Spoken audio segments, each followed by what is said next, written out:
সৌন্দর্য কখনো তুলনা দিয়ে মাপা উচিত না। পৃথিবীতে সবসময় কারো না কারো চেয়ে আরও সুন্দর মানুষ থাকবে, কারণ সুন্দরের কোনো শেষ নেই। তাই কাউকে ছোট অনুভব করিয়ে ও তোমার থেকেও বেশি সুন্দর বলার চেয়ে প্রত্যেক মানুষের নিজস্ব সৌন্দর্যকে সম্মান করা বেশি গুরুত্বপূর্ণ। মানুষের আসল সৌন্দর্য শুধু চেহারায় না, তার ব্যবহার, মন আর ব্যক্তিত্বেও ফুটে ওঠে।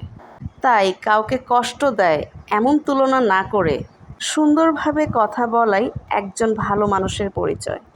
আপনার থেকেও হয়তো পৃথিবীতে অনেক সুন্দর মানুষ আছে, কারণ সুন্দরের কোনো শেষ নেই। কিন্তু তাই বলে কাউকে অন্য কারোর সাথে তুলনা করে ছোট অনুভব করানো কি ঠিক? একবার ভেবে দেখুন, একই কথা যদি আপনাকে বলা হয়, আপনি তো অমুকের মতো অত সুন্দর না, তাহলে আপনার কেমন লাগবে? তাই সৌন্দর্য নিয়ে অহংকার বা তুলনা নয়, বরং সম্মান দিয়ে কথা বলা মানুষের আসল পরিচয়।